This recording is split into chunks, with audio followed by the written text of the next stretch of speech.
By the end of this replay episode, you'll discover the most important thing you must consider when looking to purchase real estate and why. Welcome back to another episode where I help younger physicians decrease stress and increase income by transitioning from corporate to independent practices, even without any business experience. In this fan favorite episode, you'll discover 3 things: how to have a methodical and systematic approach to property acquisition. Number 2, the reasons to keep your practice and real estate entities separate. And number 3, why you should consider owning the building where your practice is located to generate passive income and build extraordinary wealth. So let's listen to this fan favorite that was recorded a couple years ago with Dr. Singh. Hi, Jude. Thank you for having me here. I'm Parikstih Singh. I'm a physician. I've been in Spring Hill, Florida for almost 25 years now.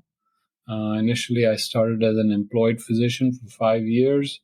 And then when our employer kind of retired, then we bought his practice. At that time, essentially, we were 2 physicians, 1 office, Dr. Maria Scanziano and I. And over the last 20 years, it has grown.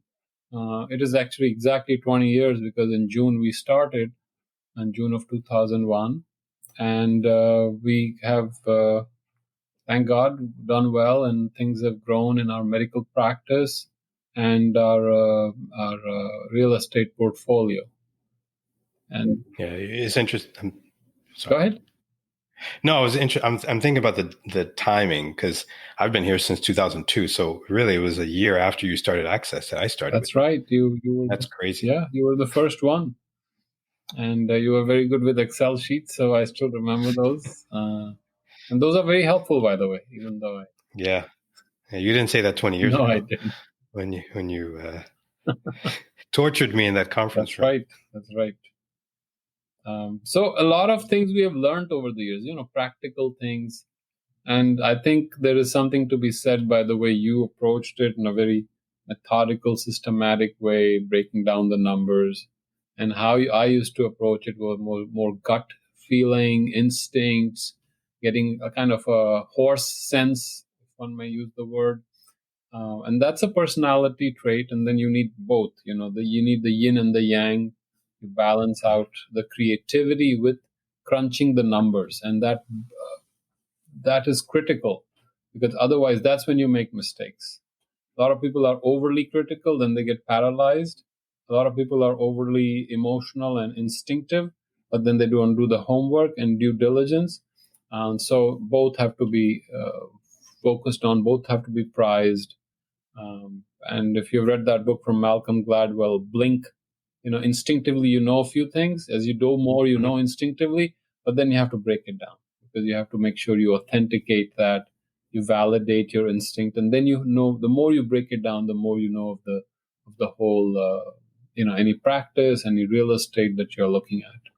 Yeah, so you're talking about things that maybe you didn't know when you first started Access, because Access was a smaller organization, and now I don't know how many physicians we are now. We're about 500, owned and affiliate. Wow! And so we've grown a lot. And in terms of real estate, do you own every single practice? Or every single building where those 500 physicians are, or how do you manage that? Because that's something that, when I first started, I was renting the office space, through my income guarantee through one of the local hospitals, and I realized, oh my gosh, there's a lot of money going out in just rent payments. So no, it's absolutely. So we don't own every property where we have offices for various reasons. One is the owner doesn't want to sell it, and we like that location. And that's okay. You can try to have a great tenancy model where you are a tenant and it's okay. Or places where you have a good property with good numbers, and that's where you put your office, and then they kind of augment each other. And then we have buildings where we have no offices, and those do well too. So you got to balance. You have to look at it as a separate business in itself at some point. Make sure it makes numbers. Although at times you have to change that too and say, okay, this location is too important for a medical practice. So I'll make a little step outside the box and get it in just because I want the location. But ideally, you should look at it as a separate business in itself. So obviously, the healthcare business didn't start off as a real estate business. So you had Access Healthcare. You grew that to 500 plus physicians and affiliates, Yes. Generating a significant amount of revenue, I'm sure, Yes. with that. But then there's the HMO and the IPA and other organizations. So how or when did you kind of separate out the real estate business from the medical practice? It happened very early, Jude, in 2001 when we bought the practice from the employer who wanted to kind of phase out. And so when we bought it, and then a friend of ours offered to sell us land on 19, which is the road that connects Pasco and Hernando County. And I was very naive, so he 2 acres, $235,000. He said, "You can have it. You can have a location. You can have an office." And knowing nothing, and that's the problem with us physicians. Since we are good at one thing, we think we're good at everything. Mm-hmm. So I asked our attorney. Attorney said, "No, that's not a good deal." I still went ahead and bought the property. And I can tell you that area has not grown in the last 20 years. Nothing. That area is still as dead and dry as it was 20 years ago. Don't ask me why. If you go down south from your office on 19, you will find this patch from Hernando to Pasco. There's almost a patch of 4 or 5 miles, nothing. It's like a desert in terms of commercial activity. And so that was a mistake. Although we eventually took advantage of it and made money out of it, but really that was a poorly executed real estate deal. And I'll tell you why also. No diligence. So there were wetlands. 1/3 of it is wetlands. Just to put up an office is a disaster because you have to do a lot of mitigation. And since there is no real population around, there's no point even putting up an office there, because if you put an office, nobody will come there. And so why buy this land? It was land bought for everything that you should not do. Or maybe I should write that book. What you should not do in real estate. Because when you learn what not to do, I think you'll do everything else the right way. So that was everything, a classic textbook case of how not to buy a property. So it boils down to location, right? Location. That's right. It was a bad in real estate. And so there's not much you can do with that location unless things change drastically in the community. So how do you find property? What are some of the criteria that you use? Distressed properties, income properties, how do you find properties? So over the years, I've worked with different brokers who kind of have access. They have all these, systems on which all the new properties that come on the market, you have access to, so they'll bring them to you. But then you have to have certain exclusivity. I know of certain brokers who don't, what is it called, MTS systems or MLS systems? MLS. Yeah. So everybody, whenever a property comes to market, all the brokers put it on there. I also like to deal with brokers who are outside the system, who work kind of subliminally. And so then you get access to properties early on, where once it goes in the market, it goes crazy, right? Everybody's going crazy with it. What you want to do is early on, you want to know, you have to have an idea of what is coming on the market. And if the price is right, then you want to just take it right there at that time. So you don't want it to come on the system. But for that, you have to have deep roots in the real estate community. And I will tell you, there are very few brokers that I have found who are, and I probably it's just me, but very few brokers who will work with you in a very conscientious manner. The challenge here is the goal of the broker is not to get you the best deal. The goal of the broker is to get a deal. So, and a great example is, suppose it's $100 and the broker is 5%, they get $5, right? But if they don't work hard and you have to pay 102, they're only going to get a little bit increase. So they have no incentive. Or if you get it for 95, they're still going to get 4.7, 4.8. So to them, it's not that margin is very little, but to get that big chunk, they want to get the deal done. And so I'm not saying everyone is like that. There are many brokers who are not like that. They're very conscientious, good brokers. And then there are some brokers who are poor in due diligence. They don't care if the due diligence has been done correctly or not. And that's where you get in trouble. These wetlands, research with the county, making sure you can get a permit. All this has a methodical approach.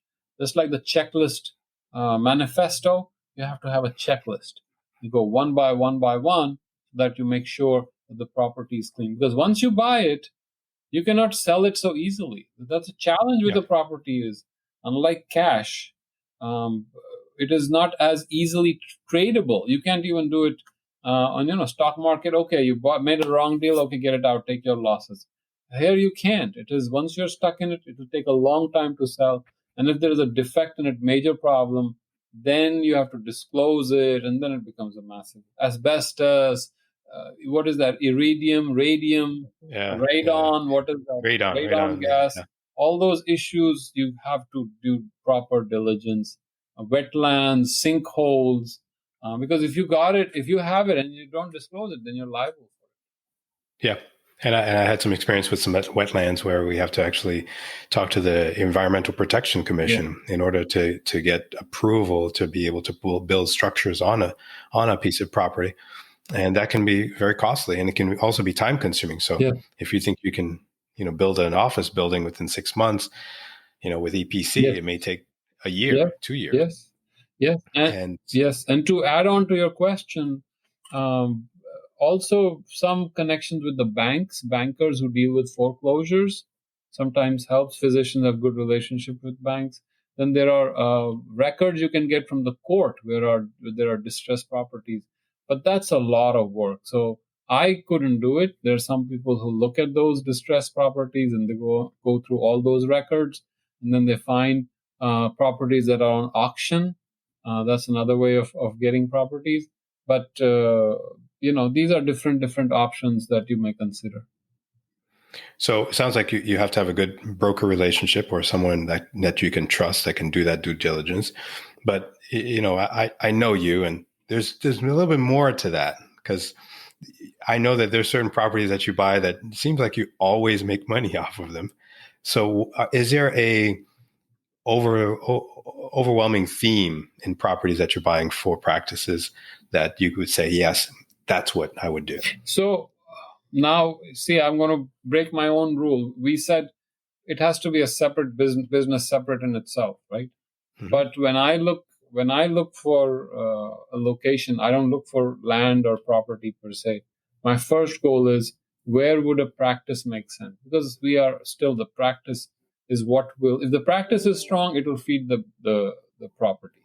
So you see the map behind me, every zip code, probably a little more compulsive than you would like someone to be, but every zip code, how many members, the streets, everything is mapped out. You can look at, so a mastery of your geographic area. I'm not saying master all Florida, that's excessive, but Hernando County, you master the location. You have to be like a Napoleon, right? How did Napoleon win the wars? Napoleon was a master of geography.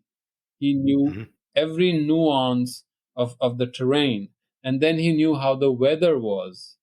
In fact, we can someday talk about his war. Several wars he won because he knew the terrain better than the enemy, and he even knew what time the sun comes out and what time the fog dissipates. And so, again, we'll talk about it someday. But learning from him, you have to know how many cars are passing by on the street, how many footfalls. If you're in a big plaza where there's Publix, how many footfalls are there?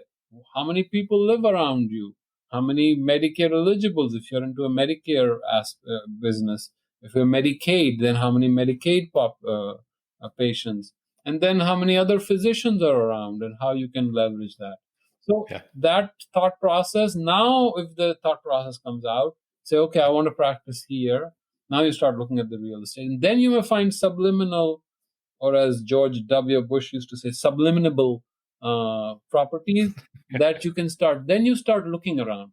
See, the real good properties don't come in the market and you buy them. My experience. Of course, it's Sure. not. Don't take that as a blanket statement. There are some great properties we got that are on the market that came on MLS system.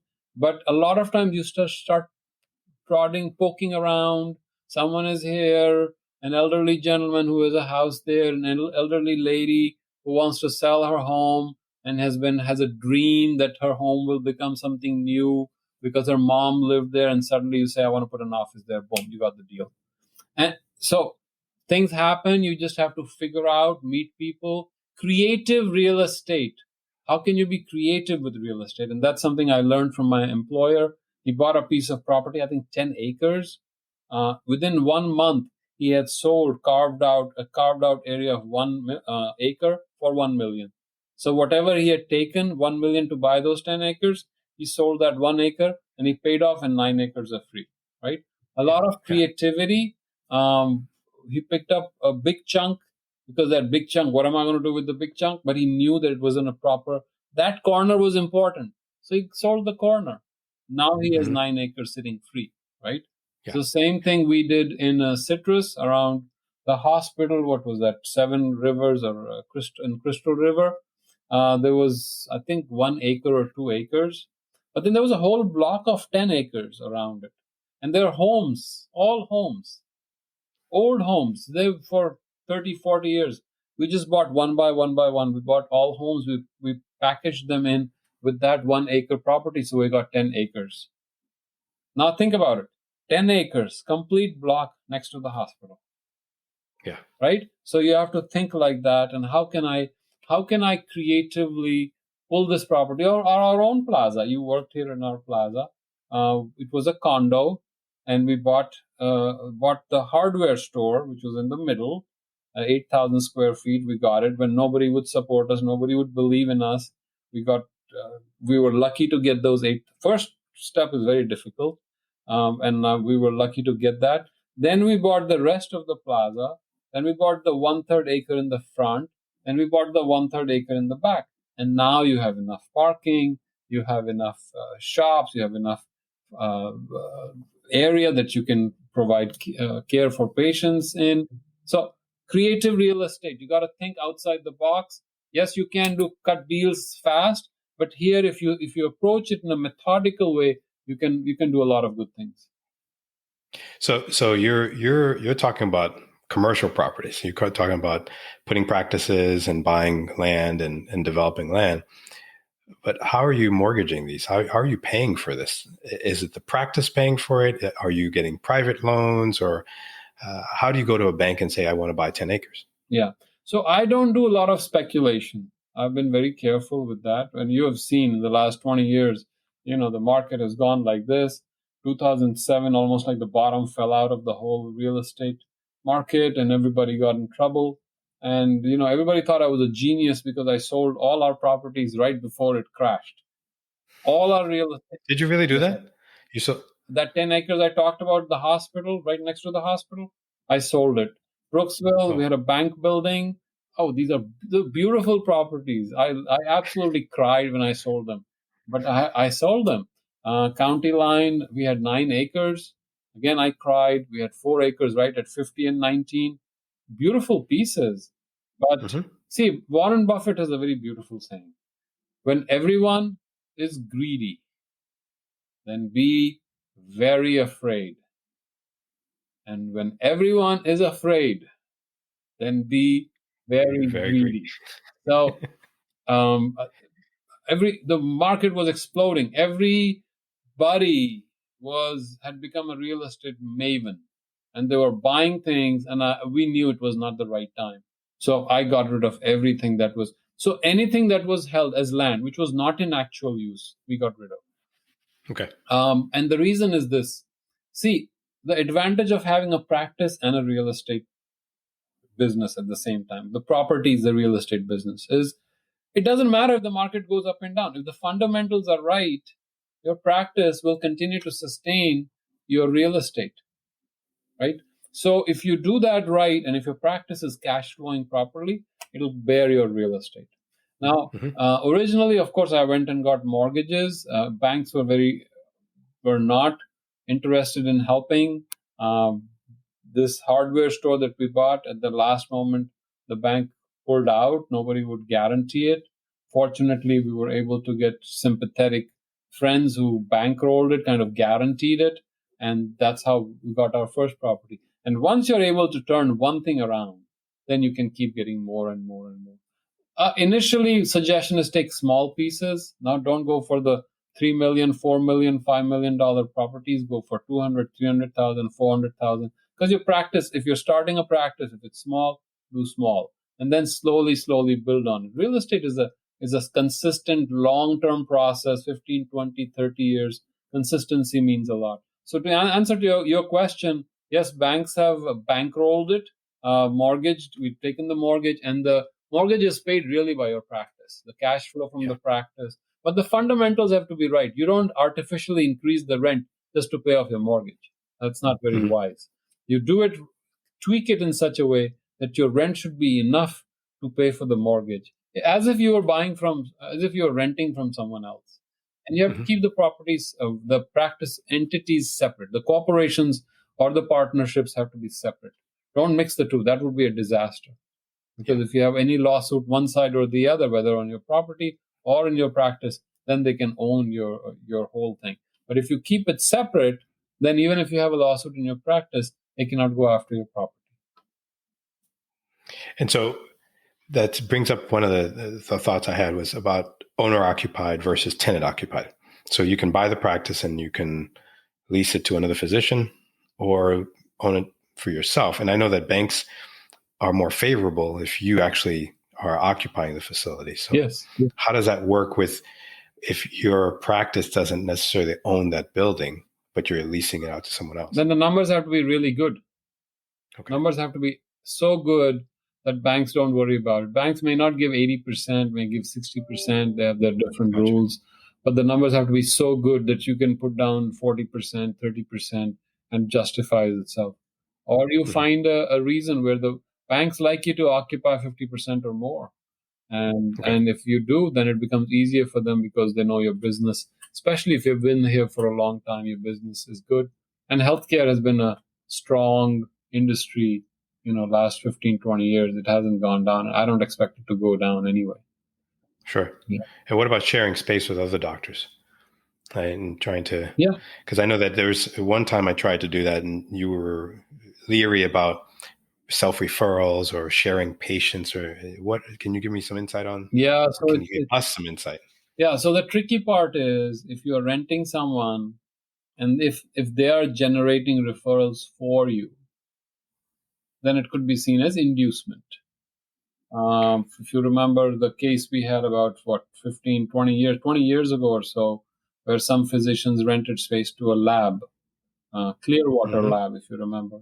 And they got the attorneys blessed it. They gave them a letter, an opinion letter that was clean. The lab was paying them money.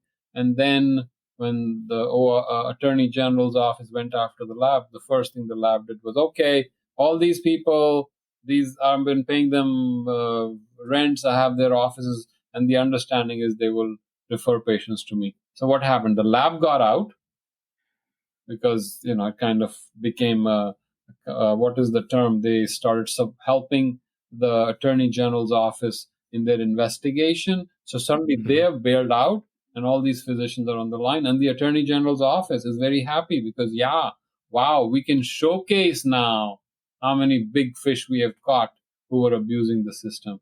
And what rent are we talking about? In those days, 20 years ago, I think it was $400 for a small room, $350. But the mistake they made was they got some tickets for hunting clubs or some special tickets, some games. And once you do that, you get in trouble with. And these physicians lost their licenses and went to jail. It was not good. So you're talking about a physician who rents space from a lab, but then also receives things from the lab? They were renting space to the lab. To the lab. Mm-hmm. They're renting space to them, but then guess what? All their patients are going. And it's convenient, right? All the patients go here, right here, right? And so the lab conveniently turns around and said, no, it was not a fair market value arrangement. It was an inducement-based arrangement. We have seen a podiatrist, right? A podiatrist in Newport Richey who was doing research for a wound care company, and they used these special dressings on the wounds, especially the feet, and he got $300 for research for every patient.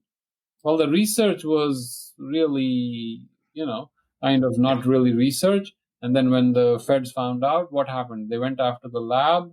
The lab immediately said, okay, these are the guys who get paid. That's inducement. And the physician had to give up his license. Yeah, it's horrible. Yeah.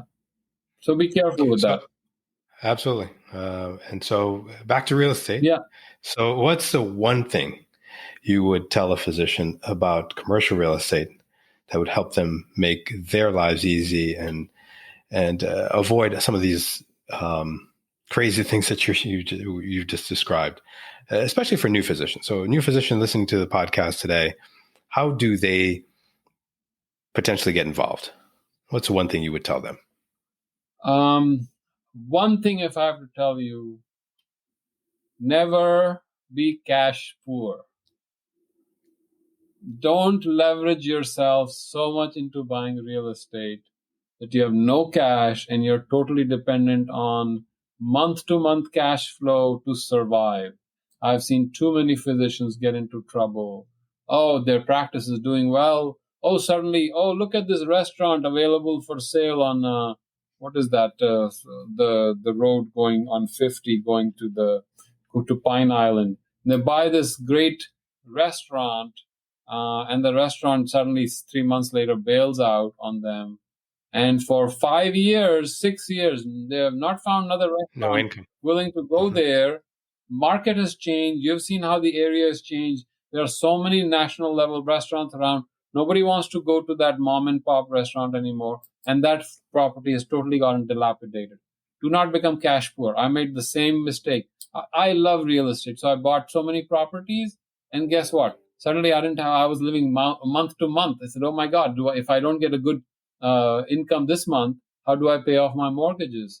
So never become cash poor. Always keep that margin. Have that discipline. You're not going to lose your whole career or your whole business if you don't get that one deal. There is no such thing as that one deal that'll make you or break you. It doesn't exist. It never has existed. It never will exist. And if it happens, it happens. Great. But don't go crazy on any deal that you have to make happen. If you go with that mindset, you're going to get in serious trouble. Yeah. So there may be hospitalist physicians out there, hospital-based physicians who don't have a practice. They're working for the hospital, but they want to get into commercial real estate. And, some of them are making good income. Yes. What would you tell them? Then you have to approach it again as a business. You have to make sure that you look at the cash flow. Most important thing, cash flow. Suppose it's valued at $100,000 and your cash flow is zero. It may be a great deal. If it doesn't make money, what's the point? Unless you're going to be able to turn it around, right? So there is no such thing as an amazing deal. There's no such thing. You have to work hard. You have to look at it. There may be deals where the property is overpriced. It's overpriced. But the cash flow is so strong that it can sustain you. And we have done those too. And if your cash flow is able to sustain you, guess what? In 3 years, you have refinanced the property, you have paid off everything, and you're in a great position. You have to do your due diligence. Cap rate is a concept that often comes. And cap rate is basically what it means is your return on investment. Suppose you put $100 in, you bought the property for $100, whether through a mortgage, whether you put your own cash in, and if you got $8 every year as profit, cap rate is 8. So if these physicians who are hospitalists want to buy real estate, then they have to study the real estate.